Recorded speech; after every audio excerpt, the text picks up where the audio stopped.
Thank you, Jan.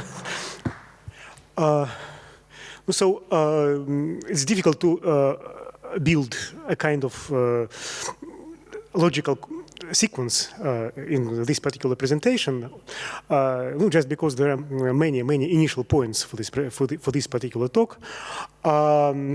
Okay, so I'm Andrey Smirnov. I was running the Theremin Center in Moscow. It's already finished approximately 2012. It was called the Theremin Center for two main reasons. First main reason, I was absolutely fascinated with Leon Theremin's ideas and life. So it was one of the most inspiring people for me. But most important was that he walked exactly the same space where the Theremin Center was. So it was a part of Moscow State Conservatory, so-called acoustical laboratory at Moscow State Conservatory, where Leon Theremin worked in the 1960s and was kicked out in 1972 by conservatory administration, partially because of the publication in the New York Times about Leon Theremin in 1967. A very good, actually, article about him. But it was absolutely not possible for an employee of Moscow State Conservatory in the 60s to be mentioned in the American article.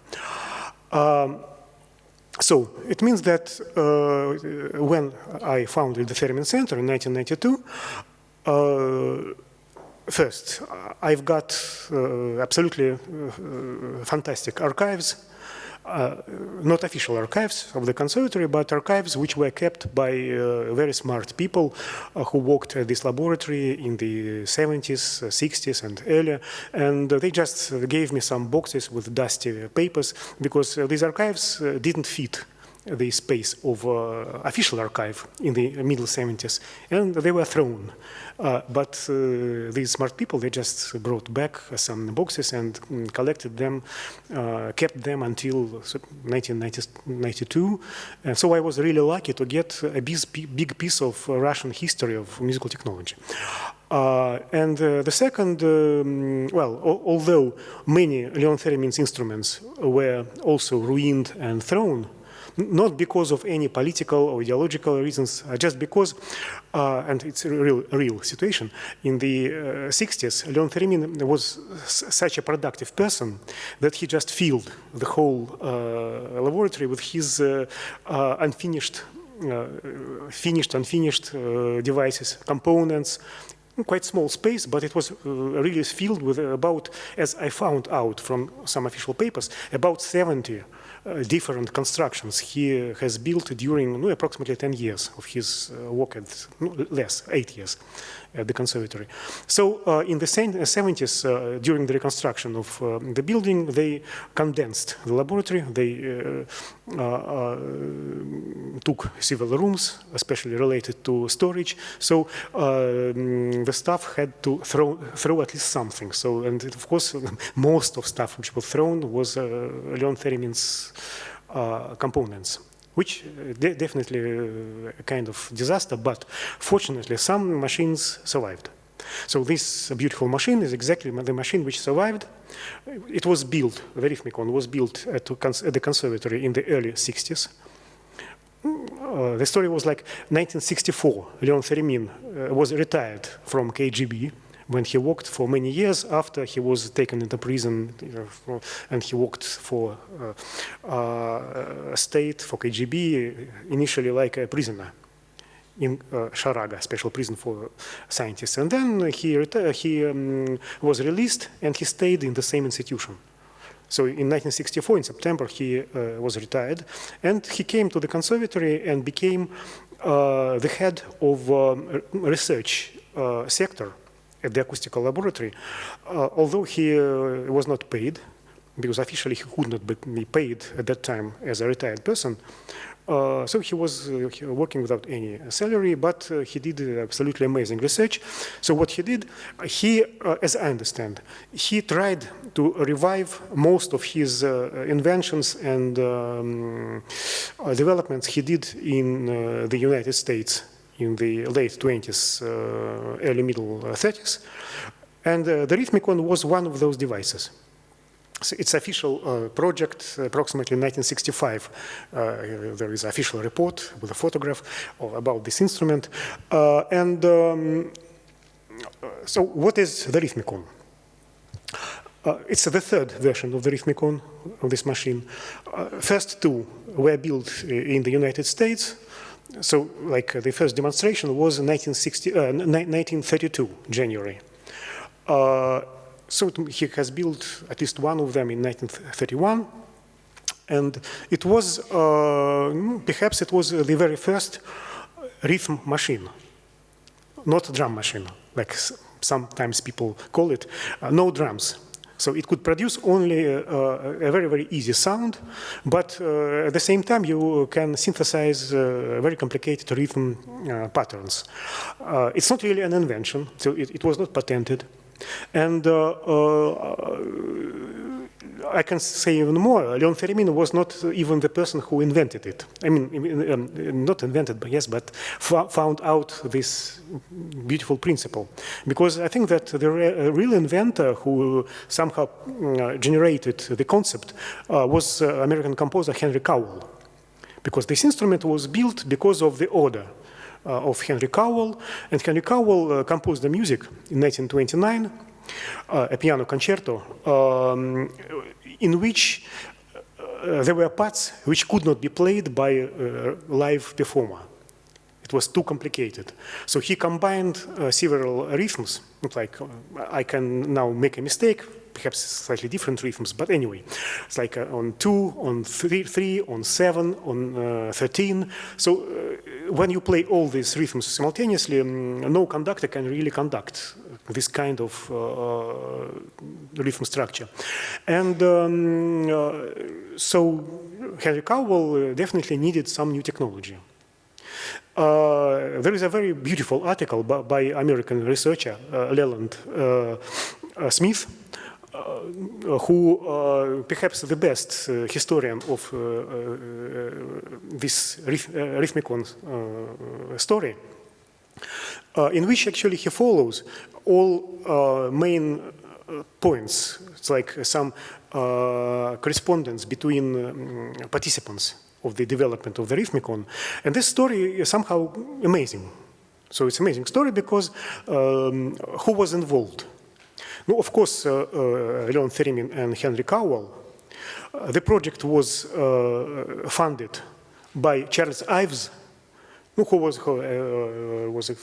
actually a kind of good supporter for this kind of project because he could understand as a very, very experimental composer all these crazy ideas behind the project. So he funded the Rhythmicon. And so Leon Theremin, with his Theremin. I'm sure all of you know that Leon Theremin invented the Theremin, the instrument which is considered as the very first electronic musical instrument. So that's the second instrument, the Rhythmicon, which is a first rhythm machine. Henry Cowell, while composing. And one more, also great person and with very like multidimensional prehistory is Joseph Schillinger, who was also behind this development. And Joseph Schillinger, if you don't know this name, it's, I think, one of the most important Russian immigrants. It's also, like always, the story of electronic music, from many points of view, it's a kind of history of Russian immigration. You can find a lot of amazing names and amazing stories. So Joseph Schillinger, he immigrated to the United States in 1928. He was a composer, one of the most experimental composers in Soviet Russia at that time. And he is an inventor and the author of the system of composition called the Schillinger system of composition. So according to this system, so he taught composition to Glenn Miller, Gershwin, and many other names of best American composers. So it's quite important story. And as a part of this system, it was the theory of rhythm. So he had a very special part of the theory related to the rhythm, and it looks like he also provoked quite a lot of conceptual income to this particular project. Because if you even want to try to make a notation for this kind of music, which you can perform with the Rhythmicon, you will find out that it's almost impossible to use normal notation. So you should use some different symbols for that. So, and Joseph Schillinger had the whole system how to notate rhythms. And like all his theories, he somehow collected and explained and made algorithms for all possible rhythms to be performed. So, and the Rhythmicon, it's a kind of very good demonstration tool for the theories of Joseph Schillinger. So it's about Schillinger, but let's go back to Henry Cowell. Henry Cowell came to this idea of the new musical instrument, it seems, mainly under influence of Charles Seeger. Charles Seeger, also American composer, a professor who taught Cowell, and Cowell, he somehow incorporated the idea by Charles Seeger about a kind of symmetry between pitch scale and rhythm scale. So if we explore the spectrum of sound, let's take some pitched sound. In pitched sound, we have harmonics. So yes, these basic components of the complicated vibration, like sine waves, which are located on frequencies equal to, sometimes, some of them could be missed anyway, but anyway, first harmonic, like basic frequency, second harmonic, twice frequency, third, 3 times up, then 4 times up, 5, and so on. So this sequence of frequencies, all frequencies are in the relations of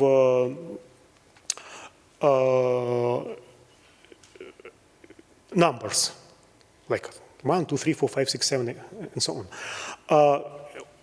Seeger suggested, from one hand, to consider rhythms also as a structure based on the same ratios, like basic rhythm, like on 2, on 3, on 4, on 5, and so on. And to build rhythm structure the same way like harmonic structure for pitch sounds. And from other hand, he had this idea that like in pitched music, we have consonances and dissonances. The same same system we can use in rhythm. So why not to consider rhythms as also consonant rhythms, some easy, like on 2, on 3, and dissonant rhythms, when we combine like 5 and 7. So we have some complicated pattern, and it's more close to the idea of pitch dissonance. So this idea of symmetry, consonance, dissonance in pitch scale, in rhythm scale. So exactly this idea Henry Cowell suggested to realize by means of this machine. And one more beautiful concept which I found reading Henry Cowell. So he considered pitch as highly accelerated rhythm. So if I will repeat some pulsation fast enough, let's say faster than 20 times per second, this pulsation will become pitch. So we will hear it not as events in time, but as some note with some particular pitch. So the Rhythmicon, finally, is a device which combines all those ideas. So we have how it works. It was a very easy principle, quite popular at that time. If you will explore Russian patents from patent library, you will find out that numerous patents from the late 20s are related to optical synthesis, to the way how to produce sound by means of light. And some devices are very similar to the Rhythmicon. So again, it's not about the invention. It's about a new machine based on quite known principles. But the invention is in the basic concept of this connection between pitch and rhythm. So there are two disks rotating. So I think you will see it. So let's switch it on. We can switch in between, yeah. Camera and. So hopefully you see this fast disk rotating. And the second disk you hopefully will see in a little while on the screen from front. So one disk rotates fast and another slow. These disks have holes. And behind the instrument, you see lamps. So when I push a key, let's put this key, 8th key, I switch on lamp, and the light go through rotating disks, which are interrupting light by means of holes and solid areas. So this interruption comes to photodetector. It's here. In this particular machine, especially for the concert, I did one enhancement. I'm very sorry. So I didn't use original Leon Theremin's optical system, just because Leon Theremin had a single photodetector. Perhaps he couldn't find any more photodetectors. So it's located here. So he collects light from all lamps by means of these mirrors. So the light goes through holes, 15 cycles of holes. And then these mirrors send reflected light to photodetector here. It's so unstable and so tricky to focus that, especially for the concert, I did my own photodetector. It takes 1 minute to replace with one screw. It's easy. So I didn't really damage original machine. But I have 15 photodetectors here. So why I could finally, perhaps yesterday you was the first who heard the Rhythmicon with all notes playing. I've got this machine for the first time in the early 2000s. And it started to work from the very beginning, although for 40 years it was almost dead. Because Leon Theremin was a genuine developer, so he could build such a strong machine, even with no components. So, but the most tricky was to get the lowest notes. And perhaps you will understand next when we try the machine that lowest notes are most important. So without lowest keys, we can get only some very rough impression and consider this machine as a noise machine rather than anything else. So yesterday was the first attempt to perform with it. Even Leon Theremin or even Cowell, even conductor Nicholas Slonimsky, who was actually the main performer who wanted to perform with this instrument, never performed with it. So yesterday was the first attempt to perform with the Rhythmicon. And so I had somehow to replace mirrors with the photodetectors to get these lowest pitches. So what do we get from the machine? I push, 15 keys. Normal keyboard, you see it, with 15 keys. This is a slow disk. This is my photodetector. This is old photodetector. Here it is, a small pin. If I push the first key, I get basic rhythm. So this hole interrupts light each one circle of the disk. I push second key. I add 2.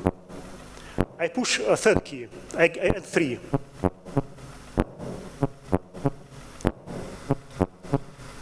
I push 4. I add 4.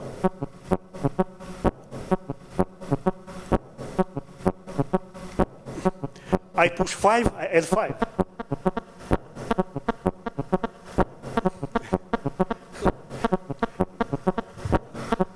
Okay. I put my 6.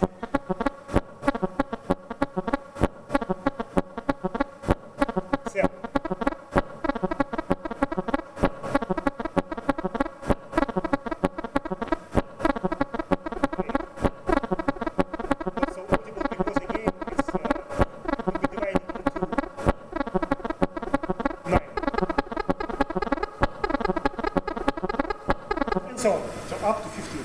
There are 15 keys. I don't know why not 16. In American machines, there were 16. Sorry. In the American machine, there were 16 keys. In this particular Russian one, 15. Perhaps he could not get more mirrors, or maybe this size of disk was not enough for so many holes. Anyway, first key, play not just the basic rhythm, but the lowest note. Second key, plays second harmonic. Third key, third harmonic. Fourth harmonic, and so on. So you play simultaneously a spectrum. No, anyway, you play spectrum, but you play, you build, you add harmonics, and you add harmonical rhythms. Let's call it like that. But you also can play some dissonant rhythms. Now let's say we can play 11 and 10. Not so obvious, yes? Now let's play easier. 7 and 6.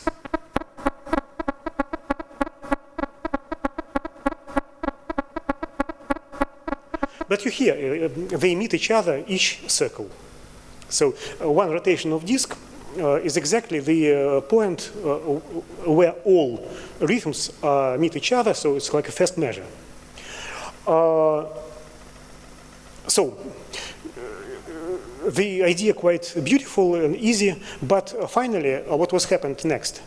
Theremin has built this instrument.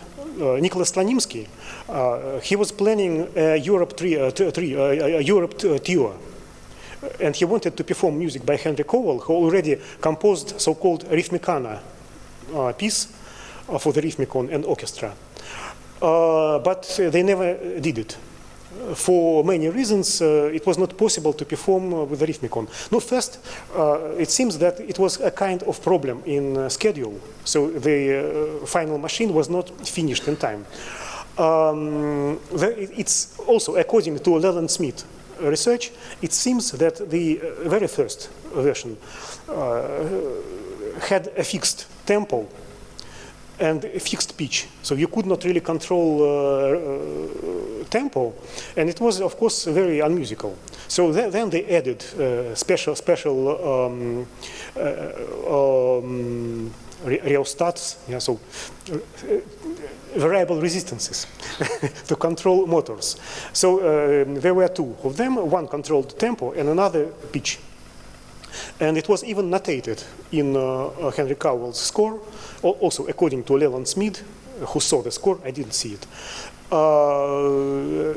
There were some very important moments where there should be some glissandos by means of changing speed of the motor, of pitch motor, or changing tempo. But it's a very, very inconvenient, very slow, and not precise process. Let's just check. I will try to change the tempo by the means which are provided by Leon Theremin himself.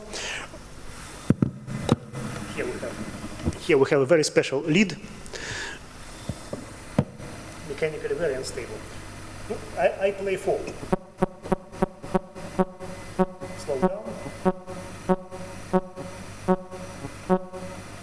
It works quite stable now.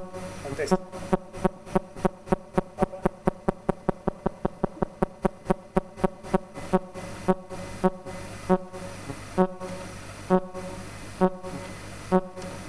Normally it works different way. It works different.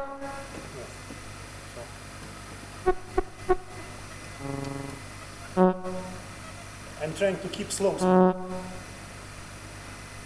And it seems it's trying to stop. So I can't really play slow rhythm because in some point I definitely get something like that. So this system, you can't really control it. So the system, you can't really control it. And with pitch, it's the same, because a disk has some weight, inertia, and you never know how to rotate to get some proper value.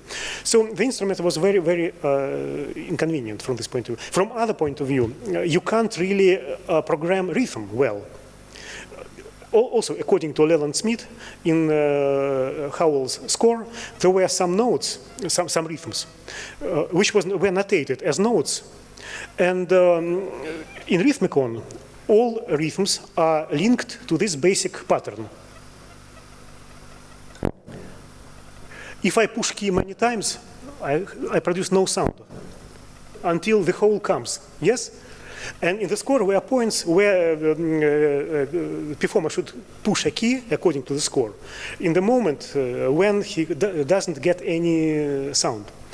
Perhaps it was a mistake, but anyway, it was composed. So you can't start any rhythm pattern in any moment.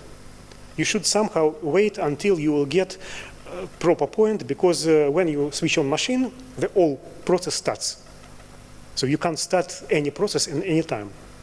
You should follow the process which is already on. Some other reasons. The sound is quite easy.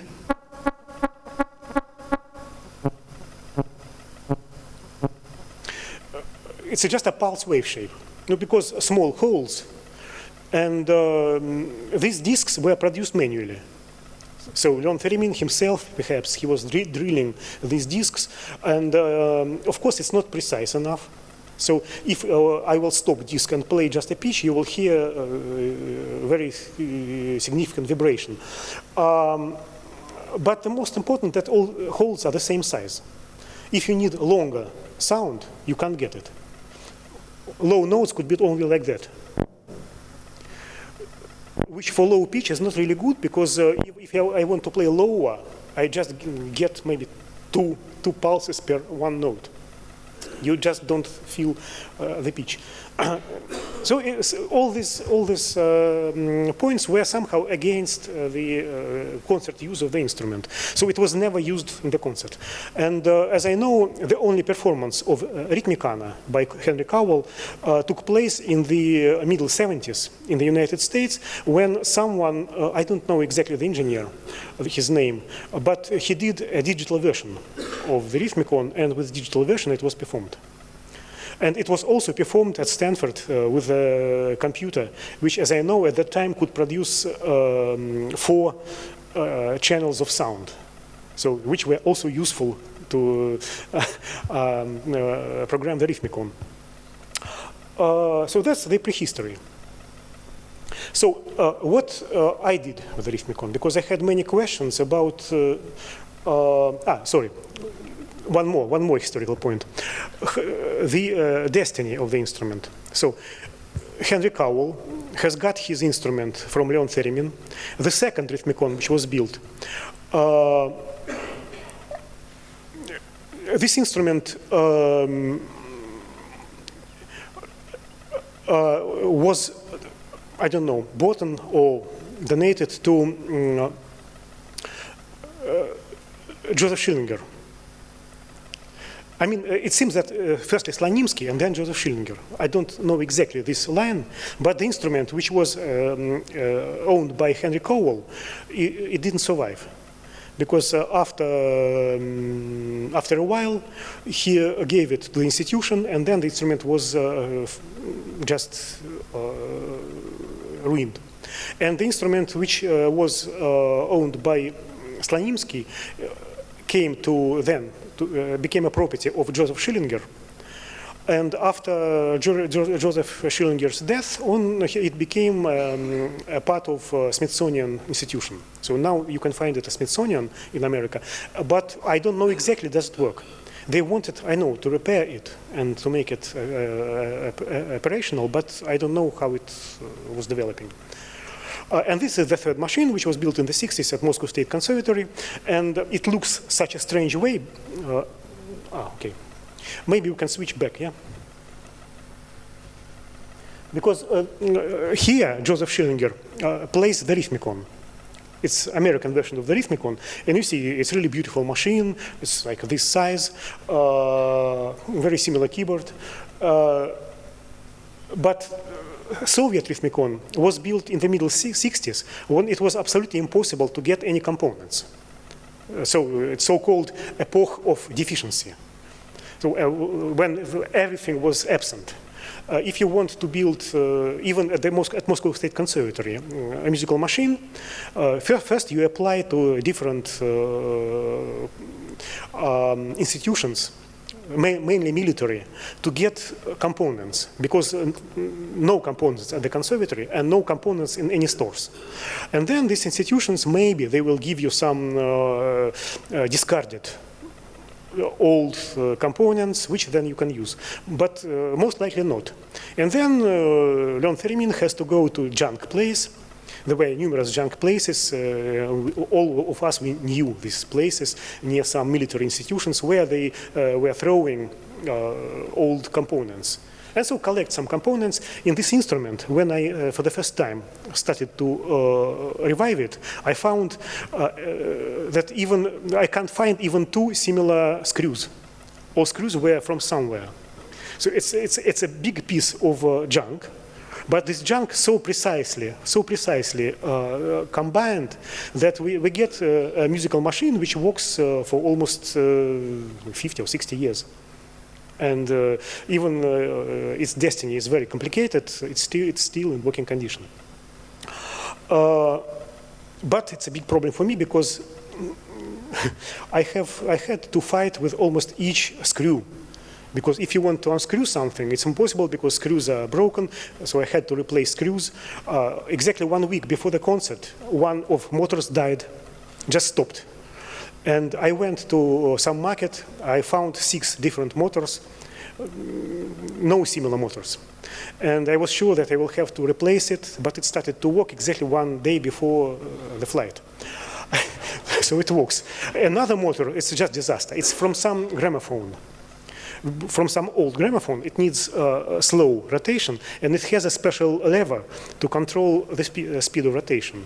But it changes speed in a very, very small range, and also very unstable. So I added some dimmer for light here. So it helps me sometimes. So it's a kind of renovation. But all the rest is the same like it was. In my piece, I use a computer. And most questions I had about the computer. First, what you should know, so I'm not guilty in using any phonograms. So yesterday were no sound files, only live performance, and first 10 minutes were based on pure Rhythmicon sound, so nothing else. And then I add a computer, and how I use a computer. First, the computer analyzes the Rhythmicon output. I have 4 outputs here. I have separately lowest note and highest note, and 2 outputs for all the rest. So I take lowest and highest notes, and I analyze the tempo. It's changing each second. So it's continuously changing. So I have to follow tempo, and I use a computer to analyze, and all my patches are working in maximum SP according to real tempo of the Rhythmicon. I wanted to extend these basic concepts of the Rhythmicon. So let's say if we have consonant rhythms, then dissonant rhythms, but all of them are based on harmonic relations, 1, 2, 3, 4, 5, 6, 7, up to 15. Why not to think about inharmonic relations? So especially in electroacoustic music, we are not so much interested in harmonic spectrums. It's much more interesting to play sometimes with inharmonic spectrums like the bell. So I analyzed the bell of a monastery in Suzdal city in Russia, and I took 15 overtones of the bell. So when you heard a bell in the third part, so I used the phonogram, so just 3 bells, boom, boom, boom, to give you an idea about the spectrum. And then I synthesize 15 notes which are playing according to rhythms related in relation of these inharmonic overtones of the bell. So the whole third part based on this idea of inharmonic rhythm. Well, I was just curious how it will work. Then, if we talk about inharmonic rhythms, why not to talk about random rhythms, about stochastics? Because, of course, we can consider dissonances not just as a more complicated ratios, but also as a chaos and randomness. And in the fourth part, I come to randomness. It's also based on the computer. So computer extends the possibilities of the Rhythmicon. So first, with a computer, I have, and I can show it actually, this page. Okay, here it is. Here is the page. It's a very rough page, so it's not so dangerous as it looks like, perhaps. But you see 32 indicators. I synthesize not 15 like on this machine, but 32. A progression of 32 rhythms, so I could play even beyond the notes of the Rhythmicon. But first 15 notes are synchronized with the Rhythmicon, and all the rest also synchronized. So I can explore a wider range of rhythms. This low part is related to enharmonic rhythms, so it's like pre-constructed. And I can change randomness, so adding some randomness to intervals related to rhythm. So I can play again live with a rhythm. So I had a very exact plan what to do, and so I was following exact plan. I was not absolutely sure from the very beginning that I will really do it well, because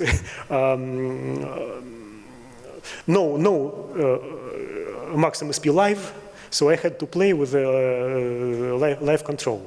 So, but fortunately, it more or less worked, and so that's about this computer part. It's extension of the live Rhythmicon, which gives me a possibility to go beyond the Rhythmicon, but the whole piece was based on this idea that I start with the machine. So I start with these noises of the machine, I love them. Because first you hear, when you switch it on, you hear this extreme noise of motors. Yesterday, before the flight, before the concert, it started to squeak loudly. Maybe I was not right, but I asked technicians to help me to get some oil, so I oiled it, and it stopped squeaking. But you never know what extra sounds it will produce. But I think it's very important. So I start with these noises of the machine. I start with this process of getting rhythm, because I have spent months fighting with the machine until it started to play a regular rhythm. And then I come into regular rhythm, but then in the very end I come back to the machine, to the same noise and to the same lose of control, even virtual. So that's about the piece. So what else to add?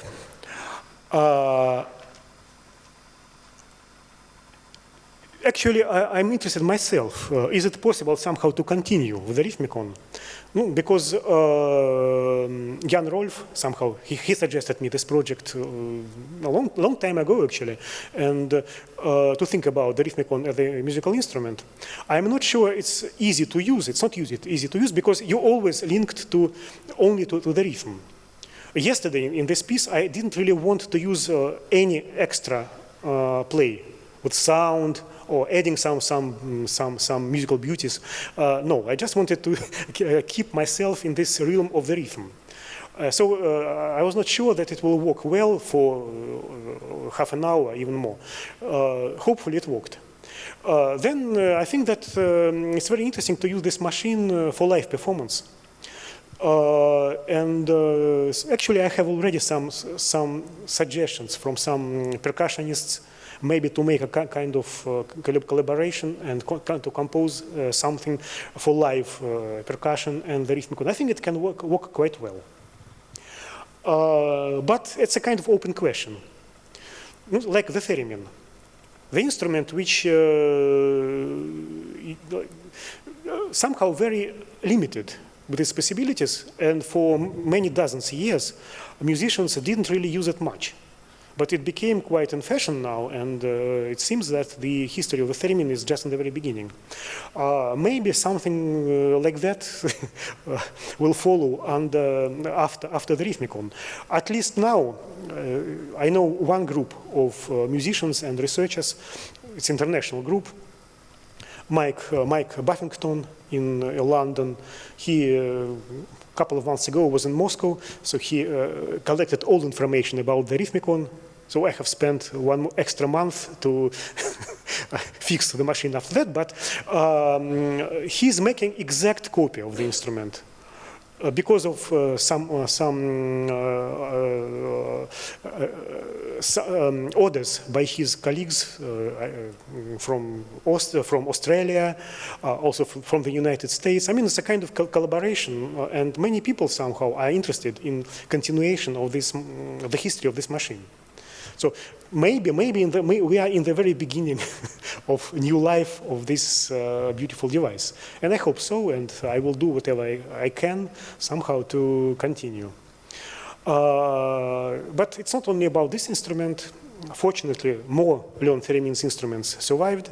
So hopefully we are in the very beginning of the story, of the history of at least several very interesting inventions and developments learned Theremin did in the United States, and later in Soviet Union in the 60s.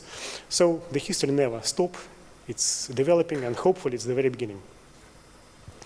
So maybe you have some questions.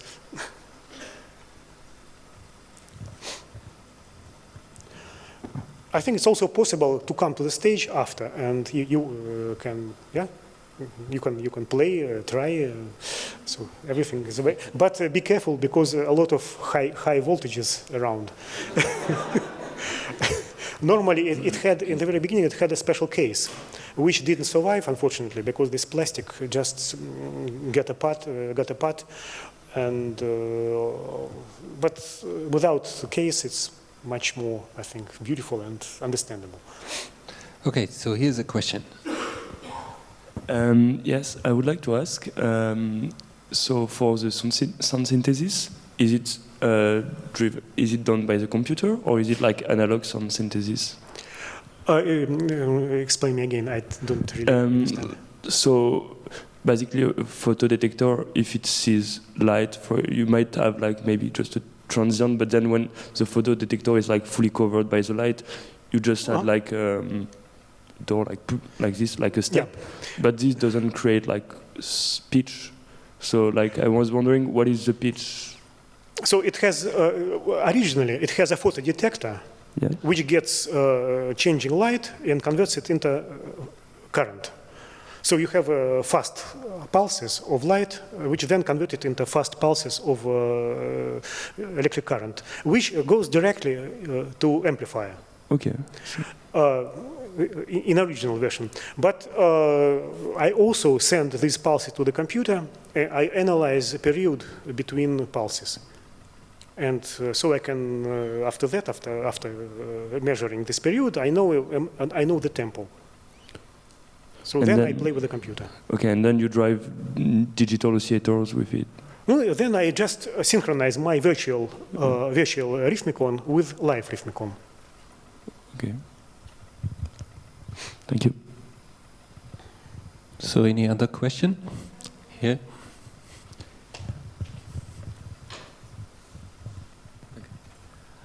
Could you just give maybe a short insight in the lesser known inventions, musical instrument inventions by Lev Theremin? By Leon Theremin himself, no? Okay. He did a lot of inventions, and let me just show you one slide, yeah? Then I will talk more. Just few. It's like not the whole range, but what are the most important? The Theremin itself, a fingerboard Theremin, which was built in the United States, which is not really the Theremin. So you play a fingerboard with some wire which changes resistance of resonance circuitry, so you can change pitch. But you have this tactile sense which you don't have on the Theremin. Then my favorite one is the terpsetone, this platform for the dancer. So the antenna is under the platform, and the second antenna, not always, but sometimes, is behind the dancer inside this stand for loudspeaker. So the dancer can control pitch by body movement, and also changing distance between body and this volume antenna volume. So you could play melodies, changing position of your body. So vibrato, low pitch, high pitch.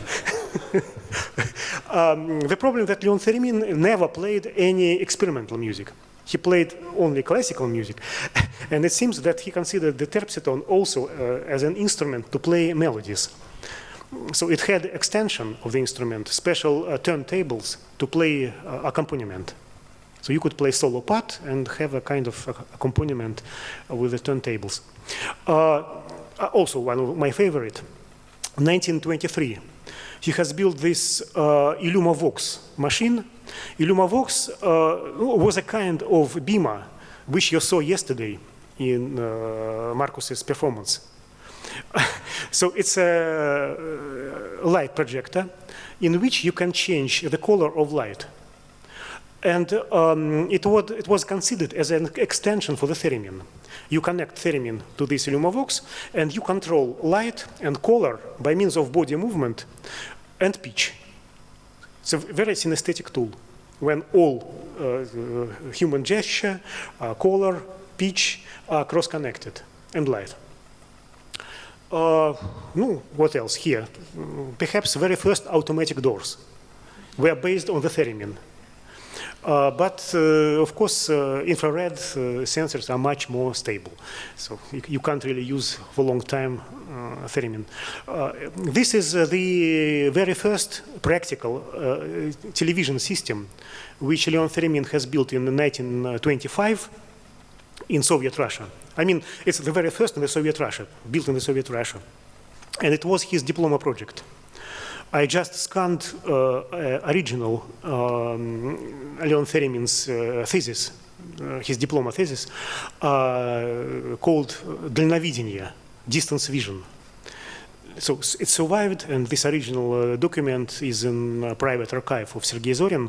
And it's a really beautiful system. It was a beautiful system which could produce distance vision with the best quality possible at that time. I think over 15 lines, also interlacing when you could make twice resolution by special scanning system. So everything was here, but it was quite huge. It could produce a video projection on the screen. Okay, this also favorite. Perhaps you know this device called Great Seal Bug. I'm not sure that I have to tell you the whole story of Leon Theremin's inventions now, but anyway, Great Seal Bug, like most of Leon Theremin's instruments, they were somehow developed, for instance, for military purposes, for security purposes. But if Leon Theremin did a security device, in a little while it becomes musical instrument. If he invents musical instrument, it becomes a military system. So all his inventions were cross-connected in between disciplines. So this Great Seal Bug, well, those who was in my lectures know that it's impossible to stop me if I if I started the story. But I have this opportunity anyway.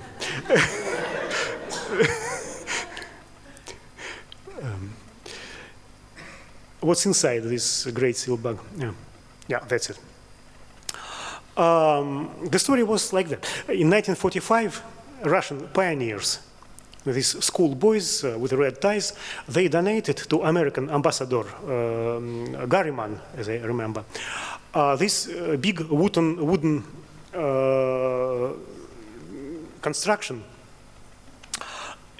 with Great Seal on it, and it was just a piece of wood, no wires, no batteries, nothing. So, American ambassador put it in his main office in Moscow, and it was there for almost 7 years. Absolutely, occasionally, it was discovered in 1952 that because of this Great Seal, there is some transmission, radio transmission, which goes on continuously. And inside this Great Seal, they found a small metal box with a long nail. Small metal box and long nail. No batteries, no wires, no components. It was finally Americans could not understand the principle, so they passed it to a British, I think, MI5 or something. And in 2 years, they discovered the principle. It was a microwave theremin. So it's a very small device which resonates with a microwave frequency. So we radiate microwaves on the embassy. It resonates inside this small box. One wall of the box is made with a golden foil. And also I know from colleagues of Theremin that one military institution has spent almost 1 year developing this kind of nano layer of golden foil because it's a membrane.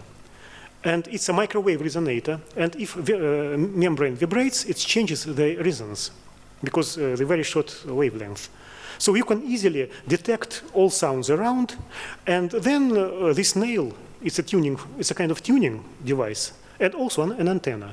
So you get energy from the ether, you modulate this ether, and you just need to detect. So something absolutely crazy. And yeah, I can't stay. Oh no, fortunately it doesn't work. Beautiful video from the meeting of United Nations in 1962 when Americans for the first time show this great seal bug. But we won't play it, it doesn't work. I can continue longer, but Leon Theremin was absolutely genuine inventor. He develops numerous things. And it seems that majority of them related to the same principle of the theremin, but very different embodiments based on very different principles. But again, always coming close to this idea how to detect very, very small variations of value, of some value. While I was talking, I reminded one article. I've read one article from the archive of Sergei Zorin about Teletouch company, because Leon Theremin, when he has spent 10 years in America, he established the company called Teletouch, because this Teletouch was his main idea. And the article about vitrines. So he suggested, he developed special vitrines for stores to put goods inside, but these vitrines had a very, very thin metal layer because of this galvanic principle. So you can make a metal layer and you can use it as an antenna. So one more invention. So he used these vitrines, even transparent glass vitrines, as the control surface to control mainly light, to produce more light on goods, and so on and so on.